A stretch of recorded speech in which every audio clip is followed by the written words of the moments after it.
Good morning, Wales. Ito yung bundok ng Wales.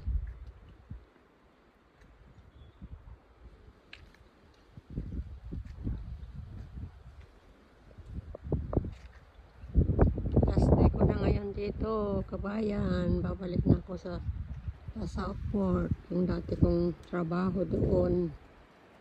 Nagbakasyon lang ako dito, katabsan.